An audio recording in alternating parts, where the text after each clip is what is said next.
Let's start recording. Today, I want to talk about snipers. Snipers. Gonna see you from far away through a scope. Can you see Tom through this magnifier? This is not a sniper scope, but you can see my eyeball, I think.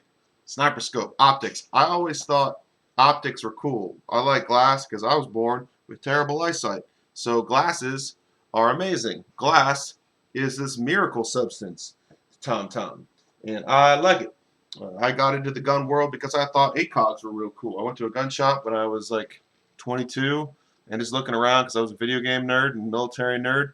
And I got to hold an ACOG, and I thought, wow, this thing's so cool. 4-power little scope thing. And the glass was beautiful. And I'm like, I need to get into guns just so I can justify buying an ACOG.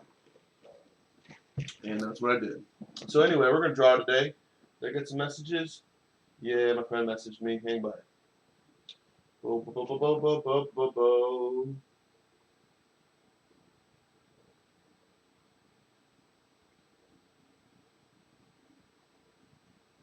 Sorry. Interesting stuff happening. The game is afoot. What's some context here? Let's give you guys a little bit of context. How do I sound? Anyone watching? Anyone here? Thanks for tuning in to the Tomcast on a Thursday. That's fun. Weather's all right outside. It's a little muggy, but not bad. Sub 80 degrees. Back in the day, let's go a little bigger right now. Let's go bigger. Can we focus? Dagger or Talon. Got to work on this book with Sean Carpenter at Ambush Alley Games. I don't think Ambush Alley is still functional anymore, but I did some drawings for them back 7 years ago, 2013. Remember 2013? Everything seemed fine in 2013, right? We were recovering from an economic downturn, and I probably was employed back then, something like that, maybe. So I did this drawing for Sean. I got commissioned to do it, and there's a couple drawings on the inside. Sean wrote me a nice inset saying thanks for helping. He did a wonderful job. This is a really well done book. I did this illustration here. Some aliens fighting some space marines 300 years in the future. A lot of beautiful writing. For those who aren't into tabletop gaming, this would be what you call a tabletop gaming guide. So the player would buy the action figures, or not really action, I don't know what you call them, miniature figures, paint them themselves or buy them already painted. And then this would be like a rule book and theme book. So I did that drawing there. That was fun. These alien crab dudes. Did some drawing of some Overwatch kind of snipery guys, and I wanted to kind of do version 2.0 of that with a slightly different theme. The camera is not focusing very well today. Glad to have you with me on the Tomcast. Here we go. We're learning, ladies and gentlemen.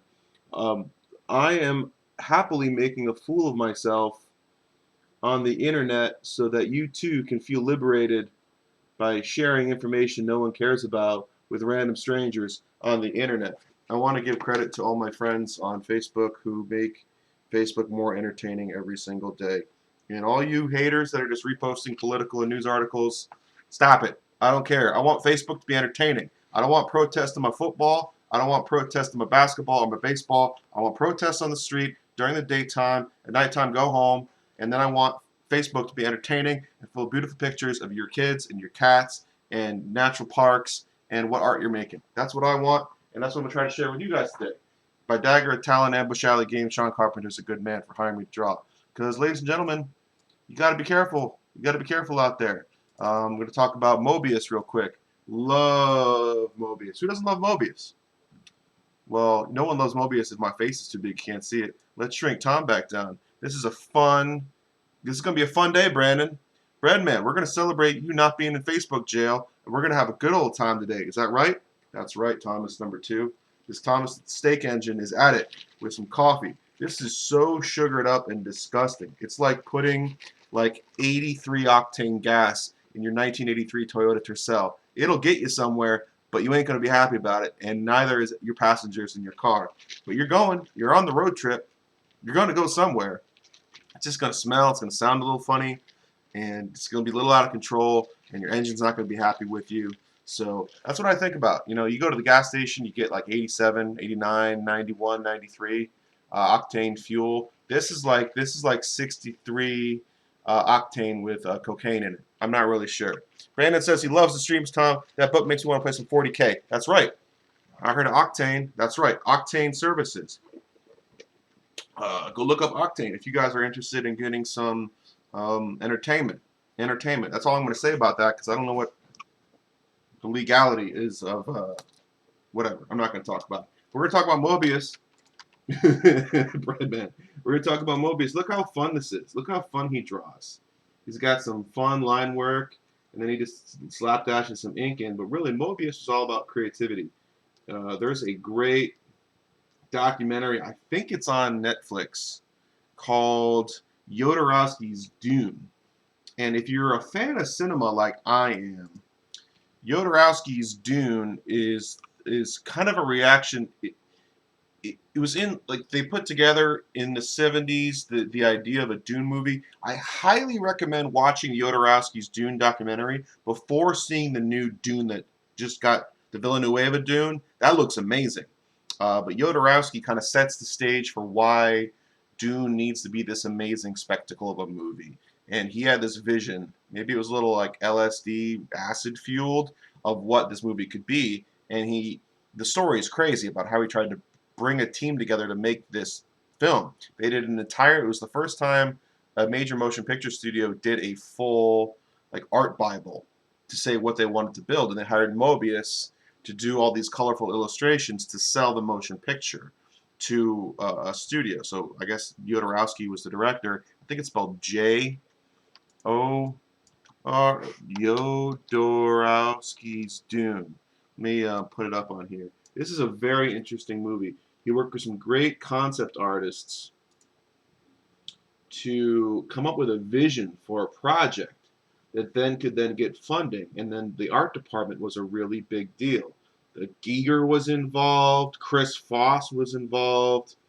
They wanted to get surrealist painter Salvador Dali was going to be involved, and he was going to be the highest paid actor of all time because he was going to get paid like $100,000 a minute to be on film, and they were just going to have him on for like 1 minute, and it would have been really cool to help Salvador Dali in a film. Documentary is amazing, but it sets the stage for a lot of different things that came in cinematic history afterwards, particularly the Alien franchise. Alien, one of my favorite movies of all time. Aliens, the sequel James Cameron did, is my favorite movie of all time. It's a lot of people's favorite movie of all time because James Cameron's a beast, and Eleanor Ripley, I don't know what her name is a huge heroine in cinema. One of the best women heroes in all of cinema. That's something that James Cameron knows how to do. What's up, Brandon? Brandon's laughing. He thinks something's funny. Have a good time out there, Brandon. So Alien, which was Ridley Scott, had the same concept art department kind of theming that Jodorowsky was trying to do a few years earlier. So you had Ridley Grahams. Ridley is a big-time illustrator. He's a great drawer. And he drew out the entire movie in, like, almost comic book form, like sketchy comic book form. Ridley Scott can draw very loose and really fun. They call them Ridley Grahams. Ridley Grahams. You could search that up. Our images, and you can see that Ridley Scott plans out the whole movie with these little illustrations. So here's an example of Ridley Graham's. This looks like it came from Tested, which is a great website. I think Tested is Adam Savage's project, and so he's got these beautiful drawings that Ridley Scott did. He must have spent forever on it, but that's why Alien was so consistent, so cohesive. It was planned out. They had a thorough pre-production process. But that pre-production had a pre-production, and that was Jodorowsky's Dune. Never prepare too much, ladies and gentlemen. Never over-prepare. I don't think there's such a thing as being over-prepared for something. I think carrying too much gear is a problem, but preparation, I don't think you can do too much of that. Lou Levy says likes your video drawing a sniper. What's up, Lou? Lou actually is a sniper, so I like that kind of approval. So we're going to do some drawing. This is going to be a character for a series of illustrations I've been doing for Sean Carpenter. Again, the cover will look something like this. It's a battle scene set maybe 20, 30 years in the future in the Russian steppe area. Maybe like a Ukraine kind of battle environment. So what are we doing? I got the cover image that I've been working on. This was the principal artwork for the project. And now I actually put a pause on the cover because I wanted to do the interior illustrations. Once I do a series of interior illustrations, you usually learn something or you develop something. So as I'm doing other drawings, we have the opposing force, which is going to be a bunch of these Russian guys. We have some green force, blue force guys, our team, rocket launcher team, looking like that. There's a communications kind of resting group illustration. And as I'm drawing these characters over and over again, I'm refining them. I'm thinking about how they work. I'm thinking about how their gear fits together, how much of it is contemporary equipment that has been carried over 20 years into the future versus what is new, what is different. So I'm trying to make some estimations and judges. So I'm thinking like things that are prototype today will probably be standard issue a generation from now. And that's kind of what I'm going with. So I'm thinking about these DARPA robot moving suits. So what would a DARPA-like moving suit do for someone who's a precision marksman? So what we have is some kind of animatronic, is that the right word?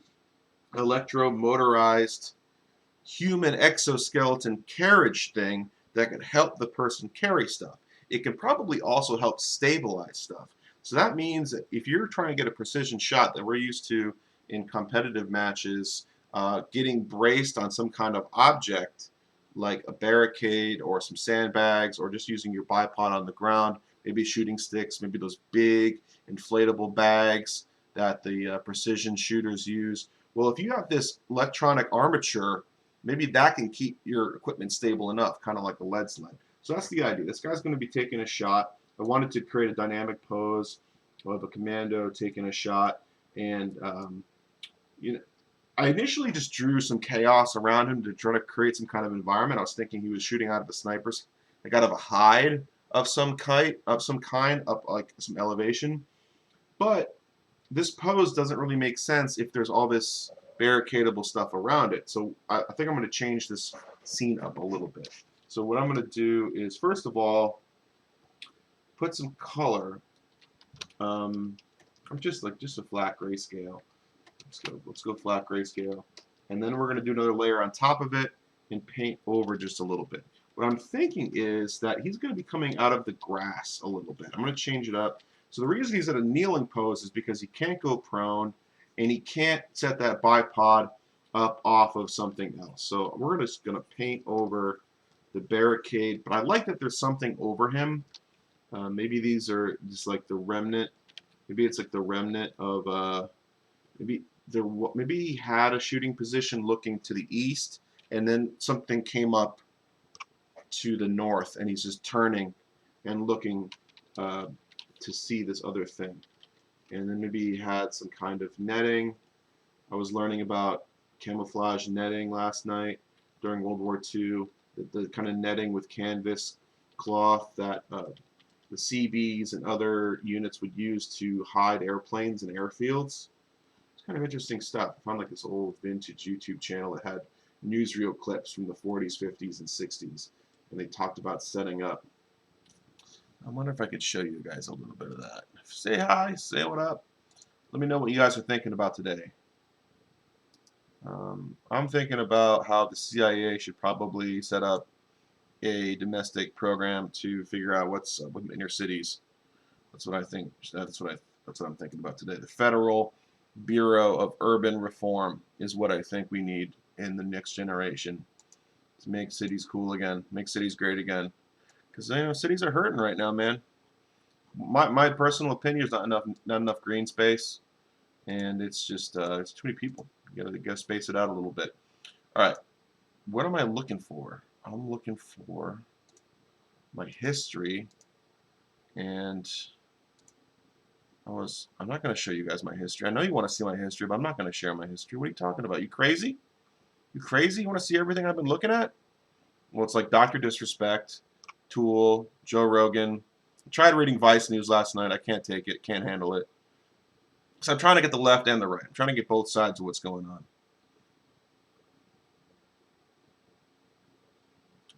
Post-World War II home movies. Is that what I was watching?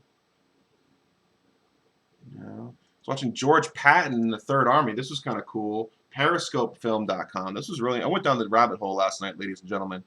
I went down the rabbit hole and I had a good old time. This is Periscope Film. It's got Walter Cronkite footage from like 1944. This was cool. This was a like General Patton thing. And it's really funny listening to Patton speak. I find the POTUS speaks a lot like General Patton. It's kind of ironic. I wonder if Trump's been channeling and acting or pretending to be Patton this entire time. It's almost uncanny. It's pretty ironic. I would love for you guys to check this out and give me your opinions on it. What was I was watching something about camouflage, and Disney made it. It was really interesting. It's like Walt Disney cartoon camouflage. Yeah, that's what I watched last night. This is fascinating. So back in World War II, the U.S. Army hired Disney to make training films. This is an advertisement. We're going to skip through this. Secrets We Keep. I could not care less about that film. So check this out. This is really, really cool. Product of the 1st Motion Picture Unit, Army Air Forces. And it's camouflage. This is pretty dope, man. 1939, I don't know, 1942. Back in the day, they made a whole show about it, and it's about like animals and butterflies and insects and stuff. And then they got this character who's got like a real James Cagney kind of voice. It might be Cagney doing this like salamander who can change his colors. And then he's given a lecture to a bunch of Air Force guys about camouflaging their planes so the Japanese don't shoot them. It's absolutely fascinating. I'll post a link to this in the chat right now. Absolutely fascinating. This is way cool. And then there's some war footage. There's some training film. They're talking about manufacturing camouflage to hide an airplane. This is fast. This is so cool. They're making these fake trees, and then they show from the air what it looks like on the ground, how they're camouflaging the shadow, how they're like breaking up the silhouette of buildings and all kinds of stuff. So like here's footage of an airplane flying around this fake camo, and you can't tell that there's an airplane hidden next to those trees. Really, really cool. So that's what I got into the rabbit hole last night. So we're going to use some of those ideas of this guy has created some kind of hide with some fake camouflage on it. Maybe there's like a tree back here. So we're going to have in the way back is going to be like a tree pattern. Oh, I don't want color. Let's desaturate that. And then there was like an old house. Maybe there's like an old brick wall. Maybe from like the battle 20, 30 years ago. There's some kind of brick wall that's been overgrown.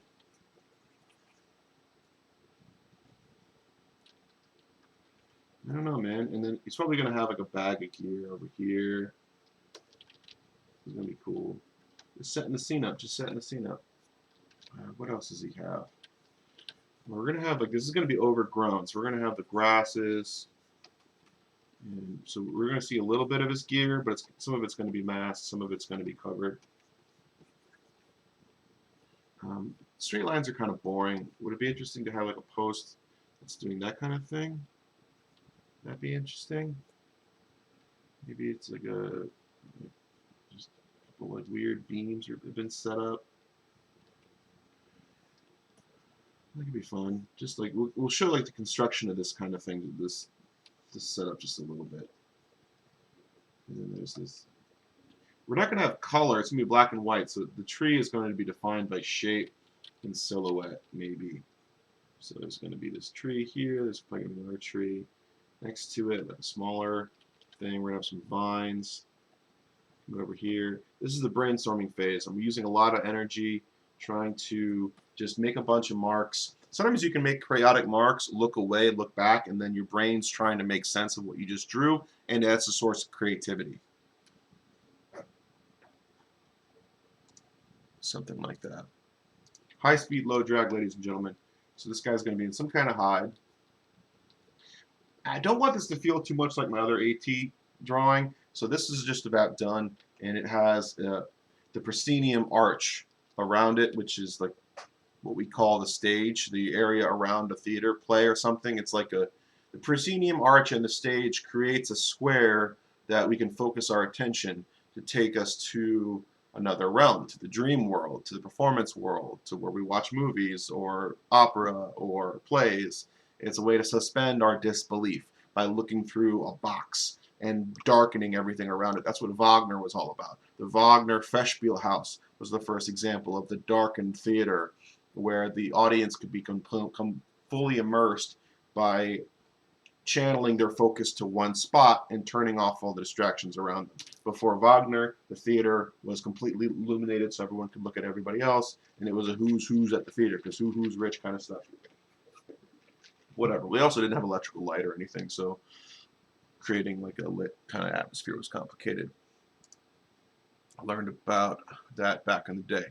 All right. Thanks for joining me today on Thursday. Trying to share some positivity through creating artwork. So sniper stuff. Usually the most important thing, I think, would be to find a position where you are very well supported to making that shot. We take for granted the accuracy of the weapon itself, that the optics are zero, the ammunition's good, and that you have the fundamentals of a shooter. What are the next steps? Well, having camouflage, precision, being able to sneakily stealth up to a target without them noticing you. I mean, I've heard it said that 99% of the job of the sniper in the military today is just gathering intelligence, being stealthy creeping up to an enemy and gathering intelligence. I think a good movie about that might be Lone Survivor. The idea of like inserting a small squad, small sniper team, kind of recon element, and then drawing out the enemy. Mark Wahlberg might be a little insufferable because he does not look at all like Marcus Luttrell, but you know, he's trying to share the story. I mean, it's better that the short story gets shared even if it's not 100% right, but it's close. It's pretty close. I think Marcus is a hero. I've met people who have met Marcus, but I have not met him myself. But I liked his broadcast. I like his idea. Marcus reminds me a lot of my cousins from the South. He's kind of a good old boy,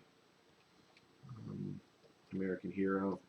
So I read that sniper book, The Killing School, about the SEAL sniper program. Really interesting. Just a fundamental change of how to train SEALs. I forgot who wrote that book, The Killing School. The idea was that, but everyone's heard about BUDS, about SEAL selection, Hell Week being a super hard thing to get into the SEAL teams. And for a long time, the sniper program did the same thing. It was about culling the herd to get the best of the best and giving this super hard job of being a sniper, to the most elite of the elite. But the guy who ran the Killing School realized these guys were already super elite. Why are we going to just beat them to death with harder training and expect them to succeed? Let's flip it. Let's actually take these people who have already proven themselves and give them skill sets. More of a schoolhouse, more of a carrot kind of education, less of the stick. I want to get this right for you guys. Great book, though, and it ties in. I think Luttrell was one of his students. Certainly Chris Kyle was one of these guys' students. Brandon Webb, The Killing School. That's what that looks like. Very interesting. What's also interesting is this is HK rifle, and I don't remember them talking about that particular rifle. Not the 516. 516 is the SIG one. What is HK 417? Is that what they call MR28 or something? I'm forgetting the exact name. It's a piston gun. It's very accurate, and so I've heard. I think the Army has adopted them in the CSAS program. That's interesting. If the SEALs used the HK 417, that's news to me. I wouldn't doubt it, though. I mean, that makes sense. That would make sense. But I think the book, Chris Kyle talked more about the Knight's M110 and the Remington bolt gun he shot, 300 Win Mag. I don't think he talked about much else. B50 cal. I read his book, American Sniper. Good read. American Heroes. So What are we going on for gear here? We have an exoskeleton guy. This might be, you know, a true sniper would probably have a lot more camouflage on. This guy's got all the field equipment, like the armor, the heavy lift capability. Let's give him some kind of camo netting over everything. So he's got the gear, and he's got some kind of like 3D camouflage pattern on top of everything. So some artists might do more line work. I'm just massing with color and shape for the brainstorming part of this drawing. Let's go underneath a little bit and give him some color. An earlier video we talked about creating depth with tone, so I want to do a little bit of that right now too, where we're creating a background, middle ground, foreground. So background would probably be, I'm thinking this is daylight, so let's go light in the background. Let's go light, just to go over everything. That's pretty cool. All right, and then we're going to go middle tone, you know, sides of the trees, something like that. Let's create and the character is going to be a little bit darker, so the darkening is giving us a silhouette, which is recognizable. So creating artwork showing someone who's trying to camouflage themselves is actually a tricky thing. If it's more realistic, then the camouflage should work and you can't see your subject. But on the art side, kind of like video games too, you have to tell the player or the consumer, you have to give them clues to where the bad guy is. So you're only going to like half camouflage. For the sake of the artwork, you're only like half camo the character, or take the context out.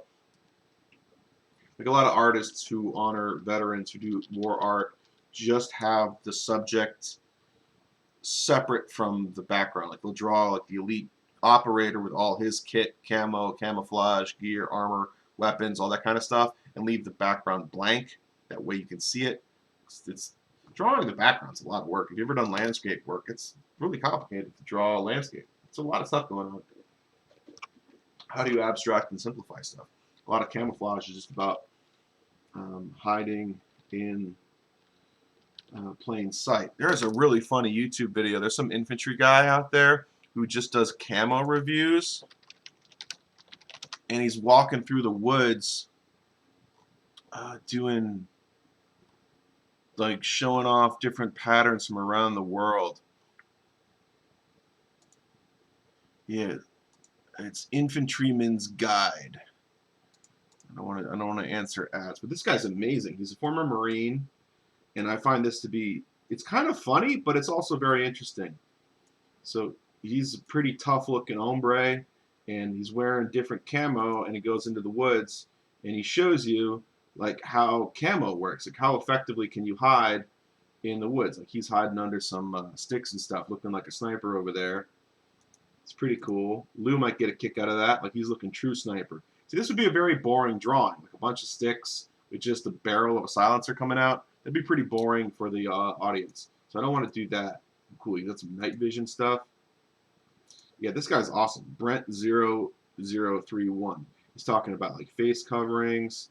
He gets into like skin painting. It's pretty neat stuff. And now it's loading. Anyway, Brent000331. Trying to share. What's up, Drew? We're talking about snipers today, Drew. Talking about snipers today.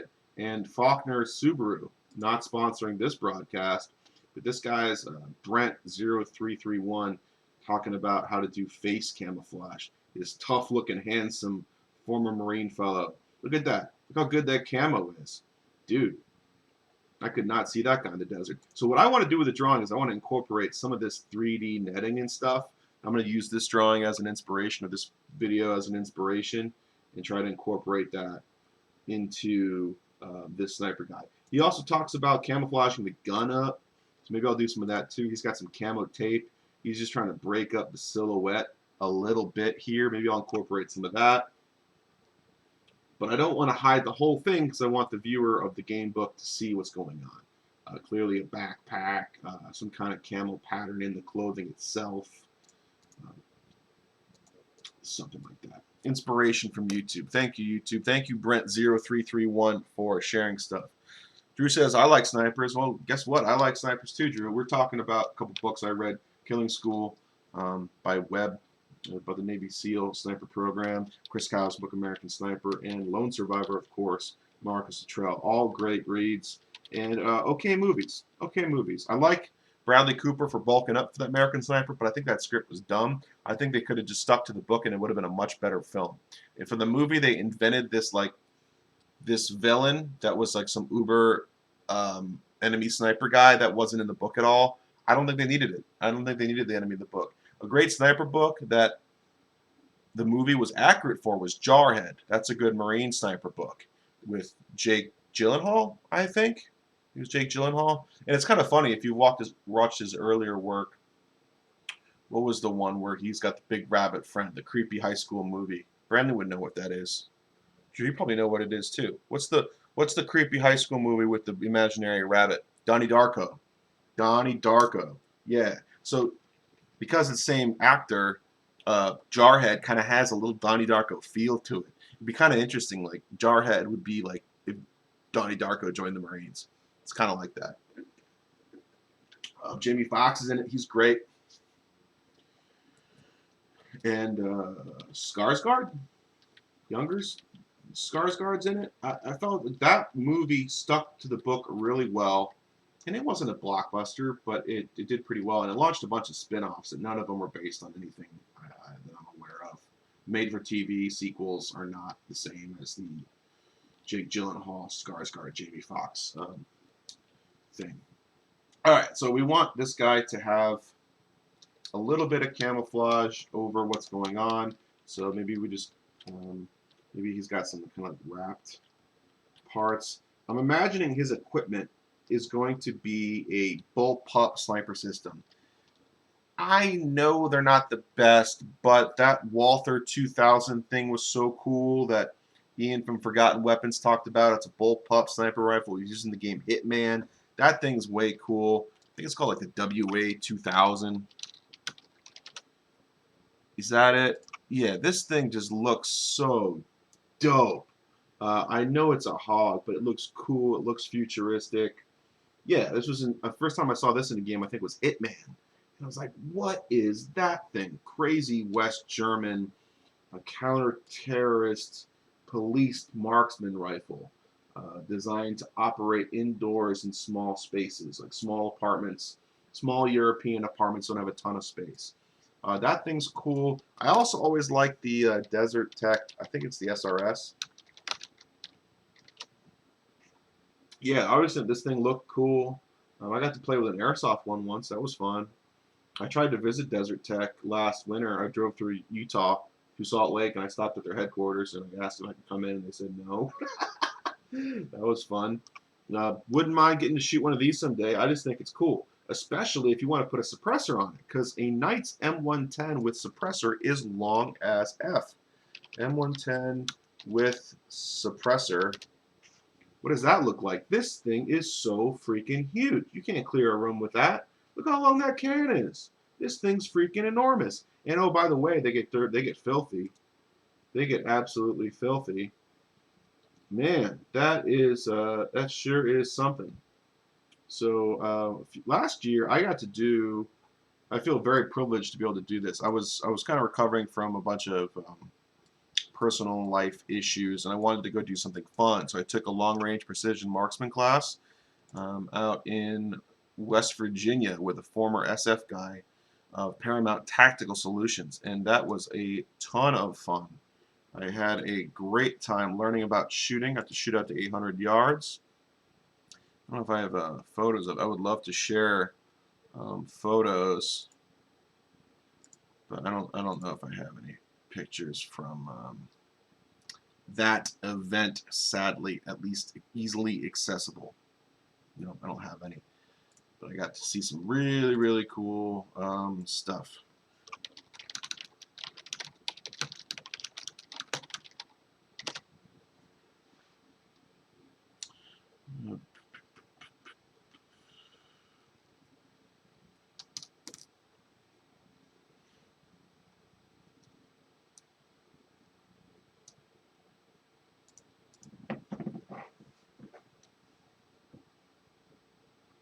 Sorry, I got boring for a second. Had some pressing messages to do.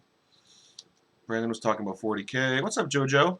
She's a Darny Darko. Yeah. Okay, didn't know you were in the stream. So, long range class was dope. Just want to camouflage this guy off a little bit. I know you guys tuned in for some drawing, and I've just been jibber-jabbering and talking. And that's what happens when you drink 83 octane weird coffee from McDonald's.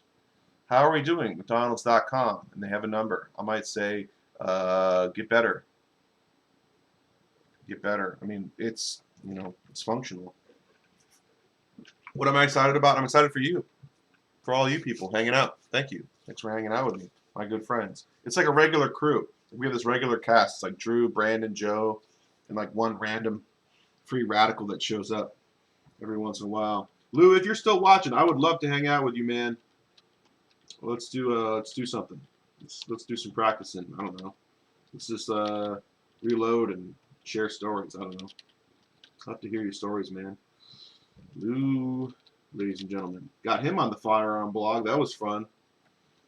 A picture of my man Lou, and my friend Luke. Put him up on the firearm blog. That was pretty cool. So we're drawing today. We're drawing. We're gonna have some fun. So I want this guy to have some kind of veil. We have the power armor stuff, but I would like just like a little bit of camouflage, like suggestion hanging off of his kit. Maybe there's like some just like suggested 3D camo that's in different spots. So we want some like sticks. We want something that breaks up the silhouette a little bit. It's going to be really easy to lose our minds here because this drawing is going to feel so chaotic. So chaotic. Let's go back underneath and just get some form. Maybe we need to establish what the form is first and then break the form up. I'm going to darken. So in the case of the torso, we have a background, middle ground, foreground. So the background will be like backpack. Middle ground might be head and arm and leg. And then foreground is going to be like the tip of the barrel and the front of the leg. So we're going to have lots of contrast in this area. And then maybe we kind of blur out stuff in the foreground. Maybe like in the world foreground, like we have really fuzzy, just for demonstration purposes, I'll show you. I'm just going to draw on top and show you what I'm talking about. A little like fuzzier blades of grass and rocks and stuff.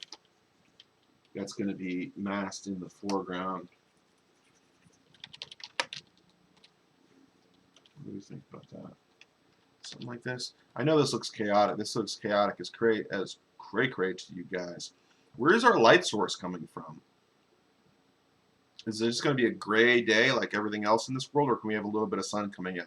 I'm thinking a little bit of sun from up in here in this direction. So let's imagine that it's actually brighter over here, and that there is some light being cast. Like for instance, this dude at some point, let's just come up with a narrative. He was looking over this rock wall. He was kind of hidden behind this rock wall over here, looking to, like, let's just call it east, and he hears something from the north. And he wants the sun behind him, so it blinds people who would be looking for him.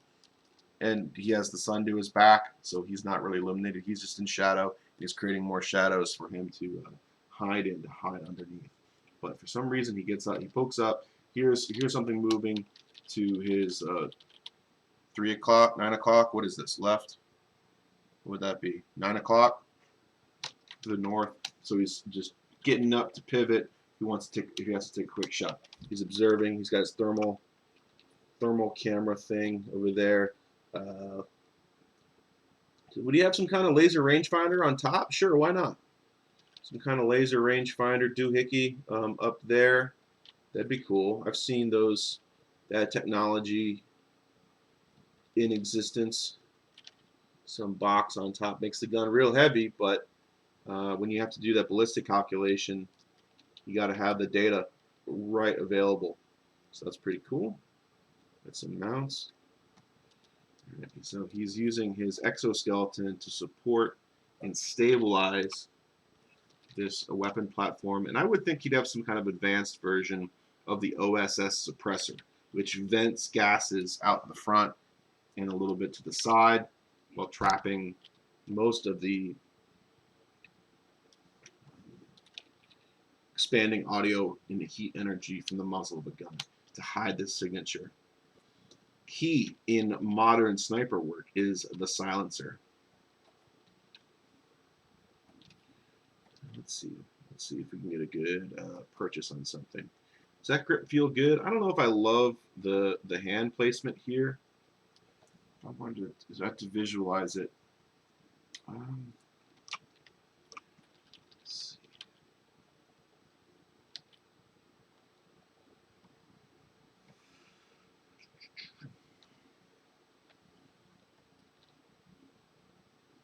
What do y'all think? Do you think this is going to work, or do you think it's going to be done?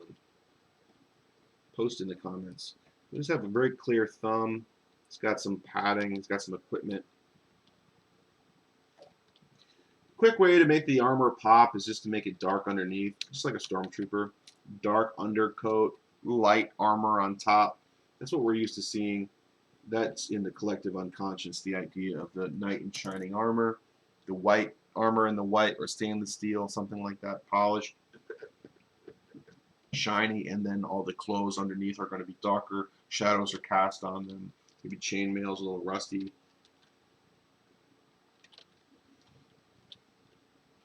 Knee pad, and then shin guard.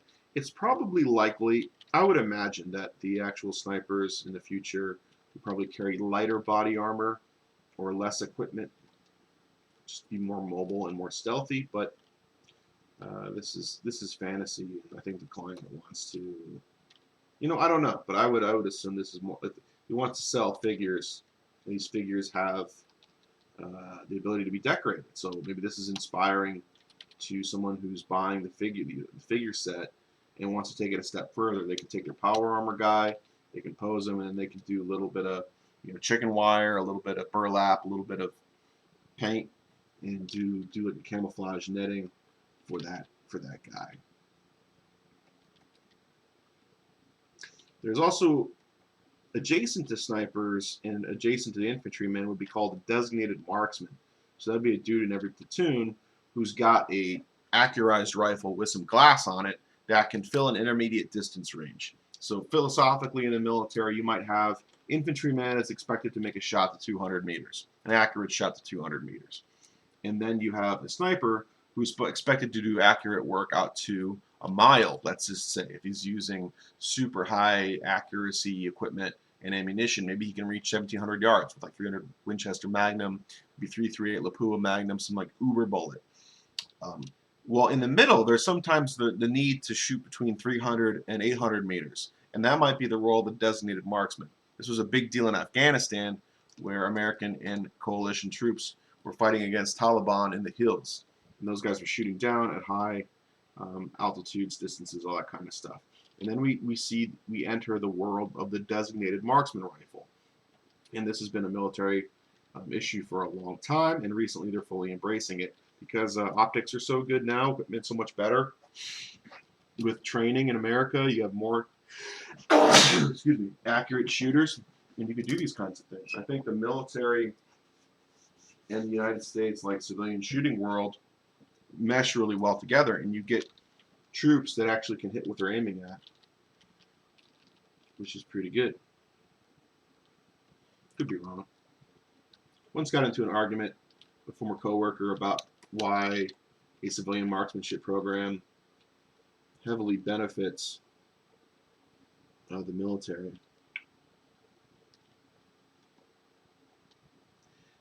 He was super lefty. He really didn't want to hear it, but I feel like I stated my point.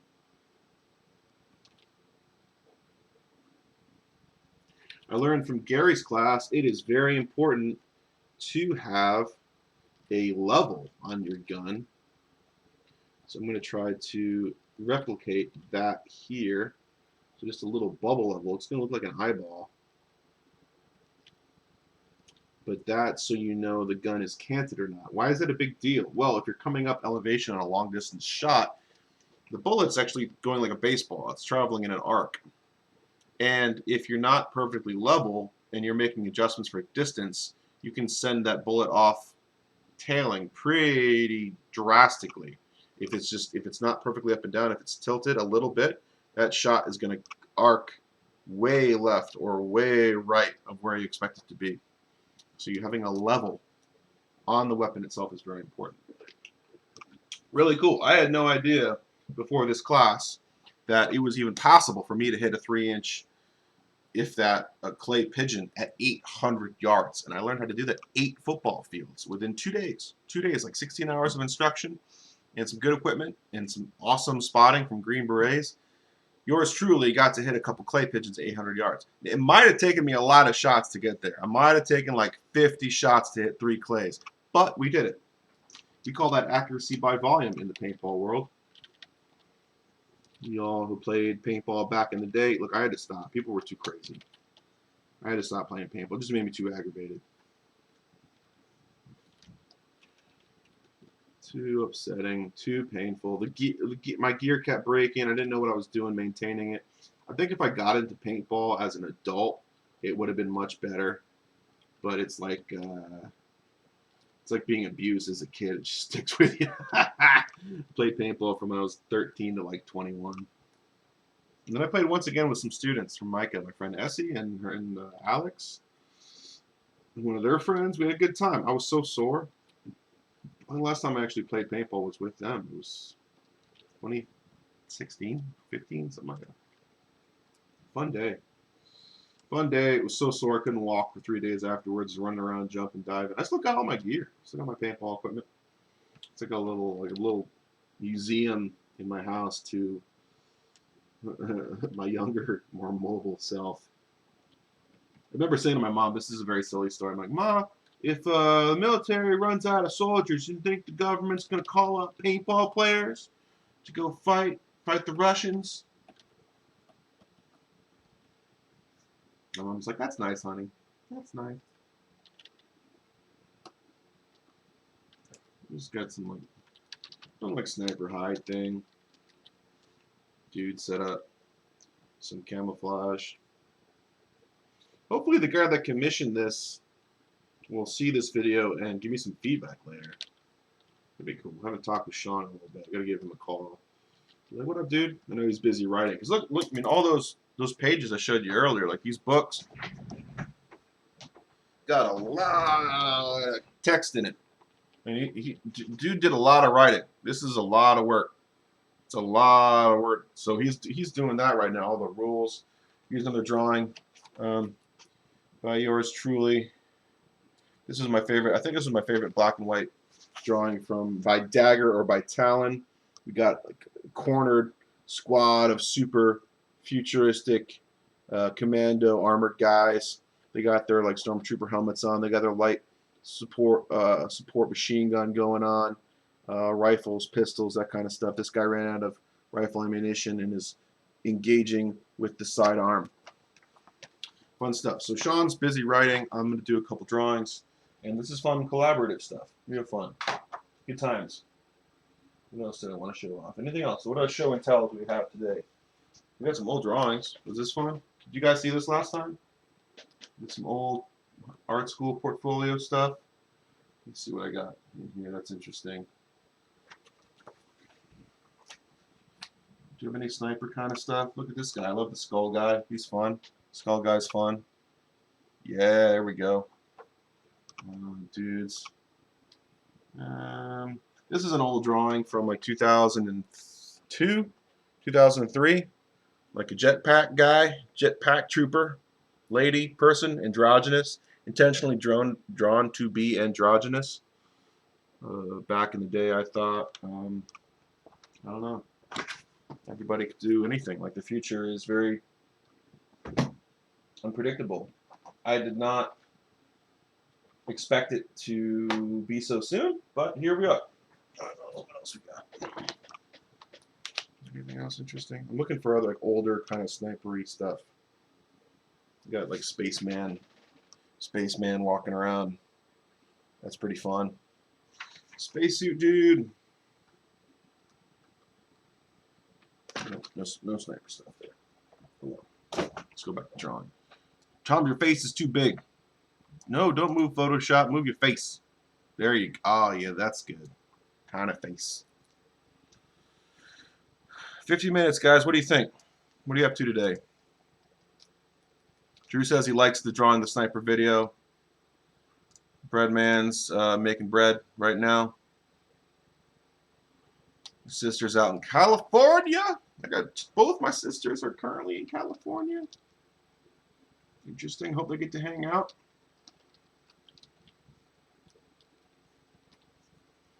I was supposed to be in California today, ladies and gentlemen, but I just wasn't ready to fly yet. I'm not ready for sitting on an airplane for 6 hours with other people. Even though I'm probably totally safe to fly, masked up. I got a COVID test a few weeks ago. I honestly think I had it, a very weakened version of it in my body. I take a ton of vitamin D. I'm taking between 6 and 10,000 IU a day of vitamin D, and I think I got a pretty decent immune system. I was tired for 2 weeks, but back to Tom's normal self. Drew says he's at the dentist. Oh, you know, I like my dentist. I got the dentist I usually go to is in Hunt Valley. It's Kent Jackson.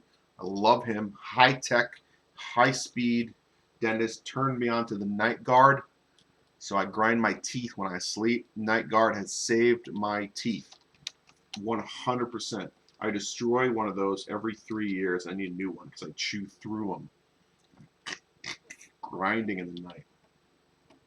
Dude, they taste terrible, but I can't sleep without one now. You get used to it, and it saves my teeth. It's amazing the grooves I carve in this thing. Kent Jackson. I have not had a cavity since going to him because he got me turned on to the electric toothbrush, which is key. In fact, I need a new one. My old one's doesn't seem to be doing the job it used to. Electric toothbrush, flossing every day. I am not good about staying away from sugar. I eat a ton of sugar. Sugar, junk food. Oh, dude, I love it. Love it. But I floss every day and I brush twice. Wake up, go to bed, and then usually if I go out, I brush my teeth before I go out.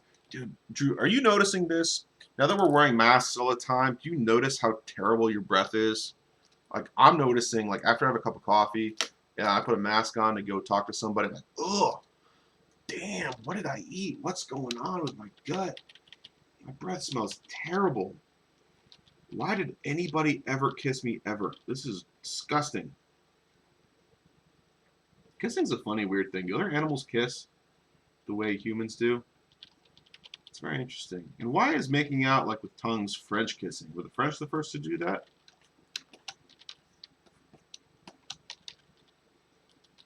I think it'd be funny to do a reverse Q&A. You know how YouTubers have Q&As where you ask the YouTuber questions and they answer questions? I want to host questions for you guys to answer. Would that be fun? Reverse Q&A? And it's like, instead of Tom reads the news, it's Tom reads the answers. Would that be cool?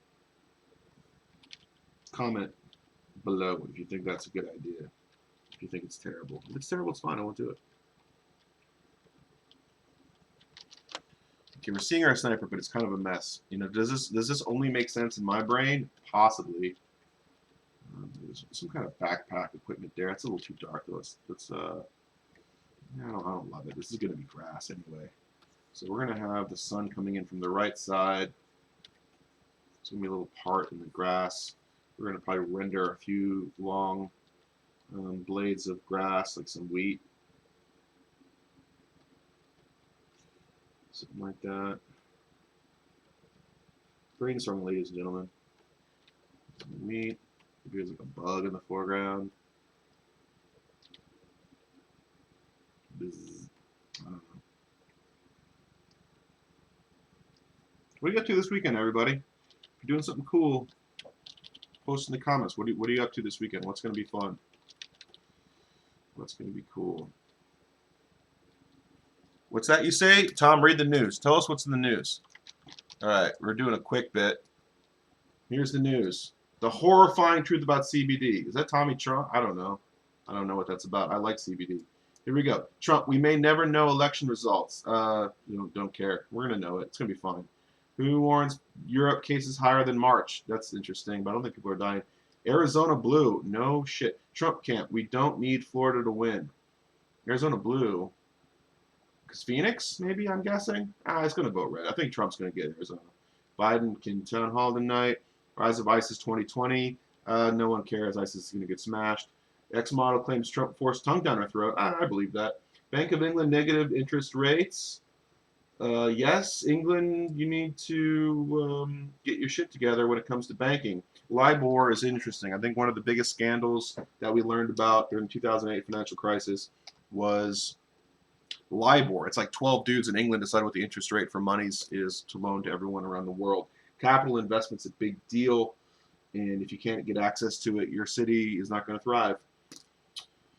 Goodbye, LA. Shapiro Movie Media coming to Nashville. That's pretty cool. I like Shapiro in Nashville. Nashville seemed like a cool place to be. Family films, monster, alligator swimming in floodwaters outside home. Awesome. Alligators are crazy, and they're prehistoric dinosaurs. Rise of ISIS taking over islands, bringing luxury hotels opposing Sharia law. I think Sharia law is terrible and archaic and ancient. Fight me. BLM founder teams up with pro-Chinese Communist Party group. Yeah, they're communists. They're Marxists. That's fun. Bar under fire over comparison of virus lockdown to slavery. I look at that guy's face, I just feel bad for him. His health does not look good. He's got a lot to juggle. Issues, blistering critique of his Justice Department. I don't know. Police truck, postal truck on fire. Anything interesting? Boom. U.S. billionaires' wealth grew $845 billion during pandemic. It's because the billionaires are running good companies. Usually, if you're a billionaire, you're doing something right. TMZ on TV. Ellen, Rosie, employees detail abusive work culture. See, this is media about the media. You don't need to care about it. That's just fun. It's just for fun. It's just tabloid stuff. Netflix star charged for child porn. I might click on that. What's this article from? What's that? What website is that? Dude, the freaking pedos are coming out. What is happening? People, can't you just get your 18-year-old Chicago Tribune?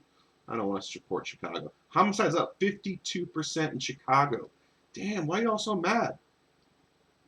Smoke in LA, that's why I don't live in California, because it's on fire. Naked people, that's always fun. Nudes, wear a mask in tunic installation. This is why I go to Drudge Report, because you never know what you're going to get. It's a bunch of random, interesting stuff. Airline makes final plea to aid to avoid job losses. Should China and Russia are plotting to destroy us? Of course they are. Family of 400 soldier died. Foul play. Saudi Arabia has enough uranium for nukes. So does everybody else. That's exciting. Just takes a lot of power to make a nuke. And yeah, you gotta get some uranium. Yeah, that was fun. Oh, wow, I missed this one. How did I miss one? Man sues Starbucks after hot tea burns his genitals. That's on you, dude. That's on you. I don't know. It was like 30 years ago that lady sued McDonald's for burning her lap with a cup of hot coffee. Drew says defending our cup for the Harry Young Cup race Saturday. Oh, I didn't know you guys had a cup. And good luck. I imagine it's tailing towards the end of the sailing season. So good luck. Godspeed. May the wind be at your back. Unless you want it to be somewhere else. And if you want it to be somewhere else, may the wind be where you want the wind to be. For you and you alone. And for nobody else. Take their wind. Take it and keep it all for yourself. So you may go fast and efficient to your goal. To the finish line. Fight them on the seas. With the wind to your back and the sun in your face. You shall overcome and conquer. God willing. In thy name. O Lord, save the Queen.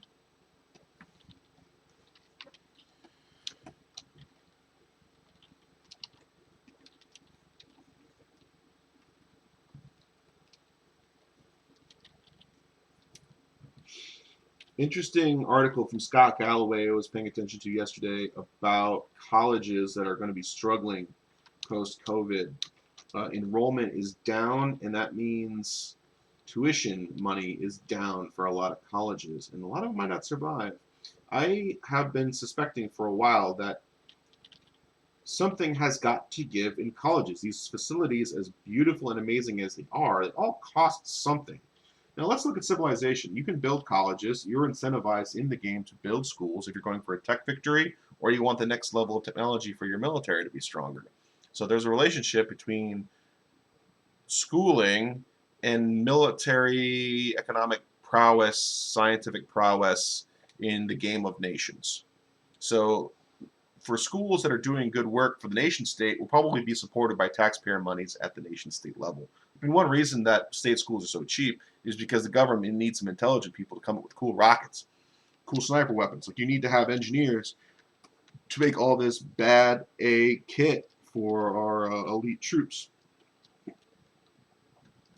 So the DoD is going to fund that kind of stuff. MIT, that place ain't going nowhere. MIT is always going to be in business because the DoD needs it to be in business. CIA could probably fund MIT all itself.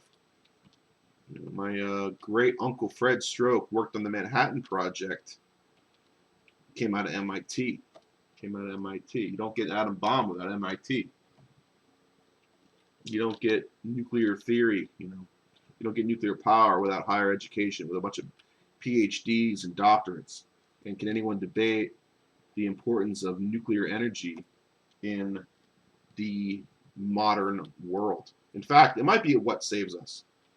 It might be what saves us. Like this, if you're a climate change person, if you're all about it, I just don't think that there's the chemical storage capacity of batteries is going to do enough for the amount of people that need electrical power in the modern world. So you're going to need something else. And if you can't clean the carbon out of the coal burning plants, your alternative is nuclear. I think you got to go thorium. You got to go more efficient nuclear power. But there's not a lot of willingness to investigate and fund it. I mean, Bill Gates Foundation was trying to get a new type of reactor online. Nowhere in America wanted to do that experimentation, so they tried to go to China. This is all according to the Netflix documentary about Inside Bill's Brain. And let's get some kind of flash hider at the front of this thing. It's like a series of holes. Kill flash. Kill flash is what it's called. And it's a network it's a honeycomb type structure that prevents a reflective thing. Kind of fun. Cool. Yeah, we're still brainstorming a little bit. So this would be some kind of thermal, I don't know, some kind of digital enhanced optic. And we're going to wrap. So it's got some kind of locking mechanism here. And then this whole business is going to be wrapped in some kind of 3D camo tape. I might just do some line drawing just to solidify and kind of nail down what I'm doing here.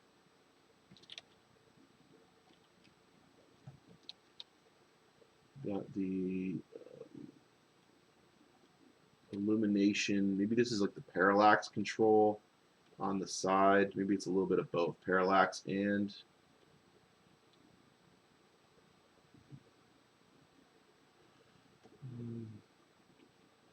whatever. If I want to go look for inspiration for like what are some cool modern day contemporary sniper stuff, I go to rockguns.com and they're out of Texas or Arizona or something. And they have some really high-end kit. So you can go to their sniper match section and see some really expensive high-end gear. So for instance, there's a SCAR 20 package. This is pretty high tech. This is pretty modern. And so I can get reference material just from looking at what's for sale. Got a Schmidt & Bender optic, got an Atlas bipod, heavy barrel. Look at all the beautiful milling and machining of this stock. This is all really cool inspirational shapes and mechanics and stuff like that. This is all looking really cool. In person, I find this to be kind of a rattly stock. When I've held this rifle, I immediately lose love with this thing. It looks cool. It feels weird because it moves a little bit. It's not tight. I don't know why they couldn't get that right. I don't know why they couldn't get that right. Here's Accuracy International, $9,000. Let's look at this thing. Let's see this thing. It's loading up slowly. Wow, look at that. You got a muzzle brake, bipod with like a little swivel stud. Taking this to the concept drawing. There's some forward Picatinny rail for your thermal optic. Night Force. A lot of details. Got the spur mount. Spur mount's dope. Accuracy International chassis. Very cool. So Rock Guns has a lot of high resolution photographs. Oh, this is great. Let's save this picture. We'll use this one later. So we got mounts, we got screws, we got all these sharp edges, little highlighted pins and screws and stuff. This is all good visual vocabulary. Little nuts and like little detailed texturing on the knobs so that the sniper can grab something and adjust it. Very cool. Accuracy International Action is this big square block at the back, and then the bolt knob moves up and out. So all these little details define the visual language, the visual vocabulary of the subject. So recognize what's a verb in this vocabulary. It might be these pick rails. The little screws are articles, and the nouns would be the shape of a scope and the shape of a trigger group and all that kind of stuff. Visual vocabulary, ladies and gentlemen. And that's Rock Guns with an E, ROCKEGUNS.com. They got cool stuff. What else is going on? We got how many likes we got? Let's take a quick look. Let's take a quick peek.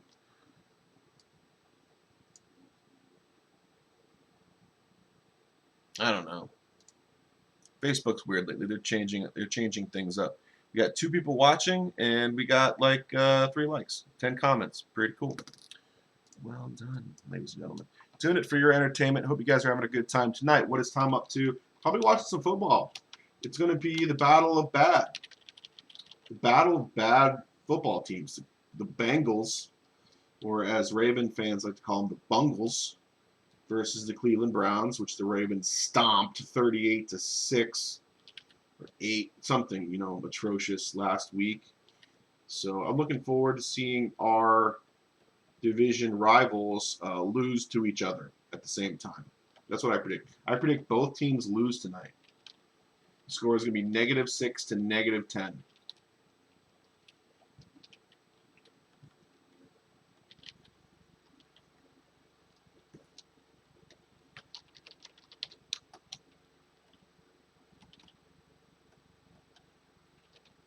Drew, if you're still there, is your dad still working for the Ravens? Does he have work to do?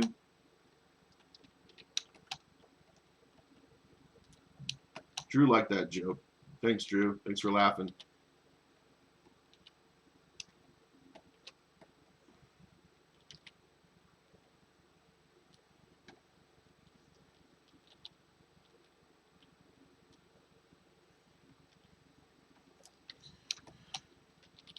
All this visual information, I'm just making a gigantic mess for myself, ladies and gentlemen. It's going to take a lot to clean this up and make any sense of it.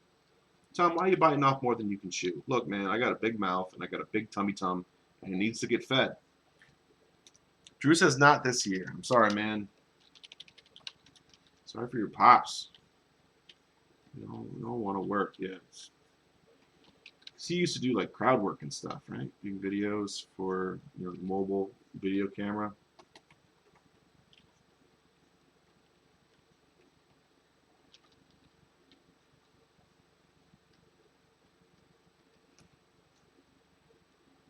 I have not played Control in a few days. I'm thinking about loading it up before I head down to my friend's house and watch football tonight. Play a little video games.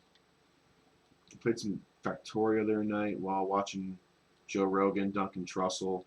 It just is like, with all this negativity, it's kind of fun to listen to Duncan and Joe just get creative about what's going on, talk philosophy, talk about like spirituality, or at least what spirituality, different spiritualities teach us. But Trussell seems like he knows a lot about Buddhism and some of these alternative path learning systems.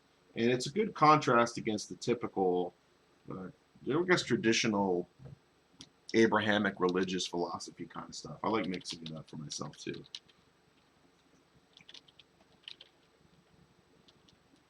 This little light there. Is this a mess, ladies and gentlemen? This is pretty messy.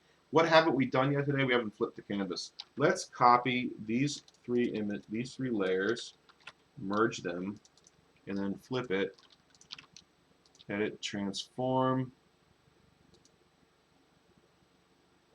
flip horizontal. Cool. Let's see what we got. It looks a little imbalanced. We got a little bit more weight on the left side of the canvas and a little bit more open on the right side of the canvas. Maybe if I could just darken the foreground up a little bit. Like let's imagine that this sniper guy is casting a shadow on this wall. That might balance out the tree up here a little bit. That could be cool. It's good that this is reading like a tree, because I wasn't really sure if it was going to read behind the camo netting. We need some more direct light and dark. So what if I just did let's do an overlay layer. Whoa, didn't want to do that. Let's do a new layer. We're going to do an overlay. And just using the soft round, we're going to go darks and lights. So we're going to go darks on this side. Just kind of define some shadow. Trying to get some shadow in the light. Try to bring out. You know what would be cool is if this rifle cast a shadow on the wall. That would be cool. So let's draw a line there and then a light underneath. Let's go 40% and then just try to articulate that a little bit. Come underneath and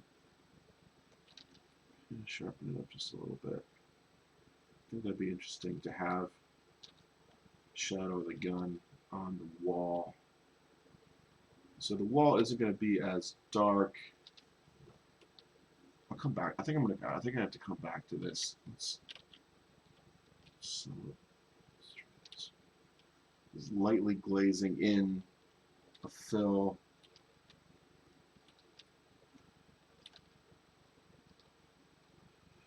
So I'm starting to slow down, and I want to make good, accurate decisions now, because I did the brainstorming part, and brainstorming was good. So we have some camera here, nothing there. Following the line, so it's kind of hanging from these poles. The sniper man is set up,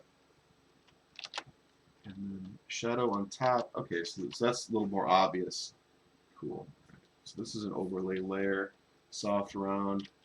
Let's create some more shadow. Let's create some shadow on the ground. A little too opaque. Let's lighten it up 40%. I want this leg to feel like it's coming towards us a little bit, so I'm going to darken the back, darken the underside, create contrast to get this leg to pop.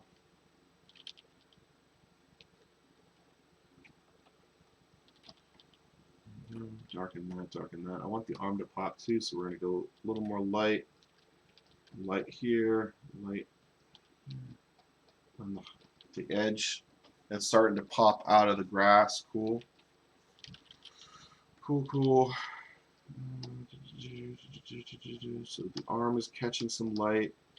Camo's catching some light. Side of the mask is going to catch some light. It's a messy process, but we're working our way through it.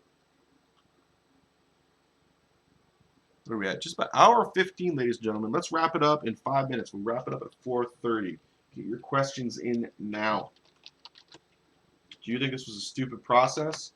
I don't blame you if you do. So that's without the shadow, very flat. With the shadow, getting more dynamic, getting some shapes in there, more recognizable. That's good. Let's check the opacity. If we go lighter, how do we feel about it? Is this too strong at 100%? What if we dial it back to 75%? Does that feel better? You know, I like it 100%. It's just clear. Make some decision. Let's go with it. Let's merge that. Let's save the file, because why not? We got hard drive space. I got like 4 terabytes of hard drive space. Let's save all the PSD files. What do you guys think? Is the phone charged? 100%. I 100% think I say 100% more often since I've been listening to Joe Rogan. Brandon Schaub, 100%. What if I just started saying like 75%? I think I really should be honest. I probably should be honest with my percentages on how I feel about things. Tom, there's no way you're 100% for economic reform, man. I would only put you at like 45.3%. Well, you're right. I was exaggerating my commitment to an idea that I spent 0.35 seconds thinking about. Joe says honest percentage usage would be hilarious. I agree, Joe. I'm going to try it. I'm going to try it. You have to tell me if it gets annoying.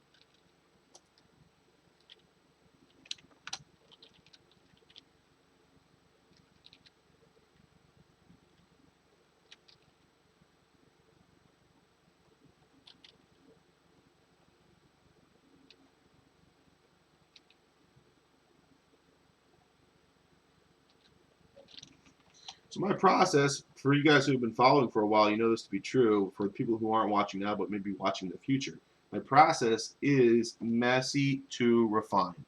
I make a mess because I find creativity in the mess, in the chaos, in the expansion of the universe. Whoa, I hit a hotkey. I don't even know what it did. Control plus back. Ooh, that's interesting. Control plus brackets moves layers around. Didn't know that. That's pretty cool. Left hand's on the keyboard, doing all the hotkey stuff. Right hand's on the pen. I got 3 buttons I use. I never use the eraser. We got the tip where we're drawing with, and we got 2 buttons. It's the little rocker switch, and the front button is Alt for color picker, and the back button is right click. Cool thing about Wacom pens, they don't need batteries, don't need charging, they just work. Magnetic resonance or something. Witchcraft, voodoo, like that.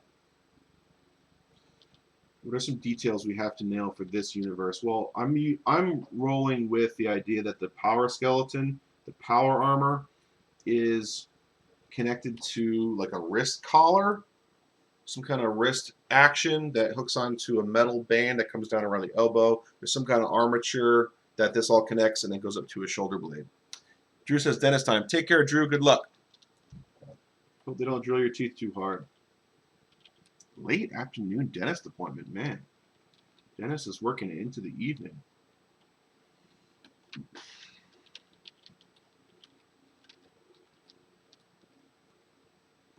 It's going to be some kind of hood, some kind of sniper's hide cloth, some kind of ghillie suit this guy's wearing.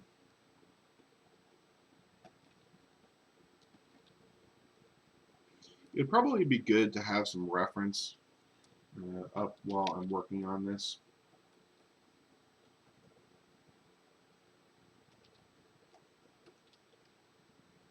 We're going to have some obvious sharp lines, just a couple obvious, clear, mechanically carved out things just to share with the viewer or the book owner that this is a, give them some clues of what's going on here. So you got to give them something to latch their eye onto. So a couple sharp edges, a couple hard details. Let's get a screw in there. This is where we start to refine a little bit.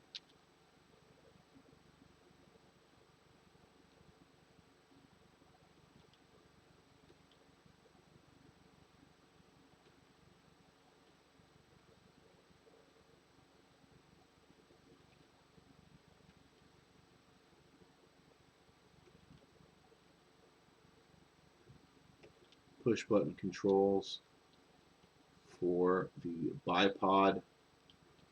Thinking about the Magpul bipod right now. I wonder if the Harris bipod's been in use for 20, 30, 40 years, so why wouldn't the Magpul bipod, it's lightweight, why wouldn't the Magpul bipod still be used in the year 2040? I don't see why not. I mean, think about it. Weapons have kind of, they've almost peaked. I know they're still going places, but the U.S. military has been using the M16 platform for 60 years, and there's no end in sight.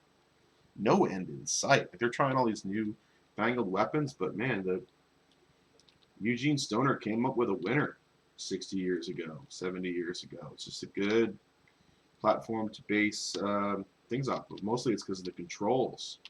My friend Josh, who's an expert on all things guns, says it has a lot to do with the barrel extension. The fact that the barrel doesn't plug right into a trunnion receiver. The barrel plugs into an extension that then plugs into a receiver. That way the extension is the hard and steel part, and that your receiver can be a lightweight aluminum material that then bolts into some kind of chassis. So it saves a lot of weight while also maintaining accuracy. And then you have this rotating locking design that you have the extension that has all these cuts in it, and then the bolt locks in with teeth into the extension part. And, that foundational design is what modern rifles, for the most part, modern semi-auto rifles, for the most part, have been built off of, and they've been proven to be very accurate, relative to what came before. So this can probably has some kind of is it direct thread? I would assume there's some kind of latching mechanical part. I don't know. I'm just going to make some generic mechanical shapes.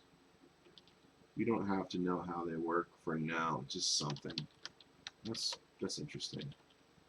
The OSS, I'd probably go just like look online and find an OSS can reference image, but too lazy at the moment. Just got a little machined details on there. Might be fun. Let's go real hot. Let's make this really high contrast. Something like that.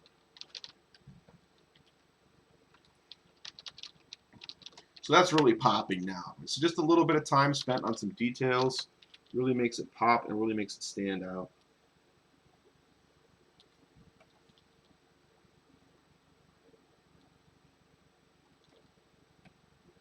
So I work the overall, and then I focus on a little area to detail up, and then I back out and see how it works relative to the whole picture.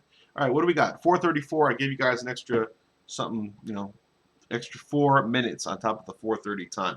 Thanks for joining me. I'm going to listen to some podcasts. I'm going to focus on this drawing for a little bit. Hopefully tomorrow or over the weekend, I can give you guys a little update on what this looks like when it's closer to being done. I'm having fun. I got plenty of work to keep me busy here. And I hope you guys have some fun projects this weekend. Thanks for joining, and hope you have a wonderful time doing whatever you're doing. Weather should be great this weekend. Don't get sunburned, even though it's getting cool out there. Love you guys. Take care.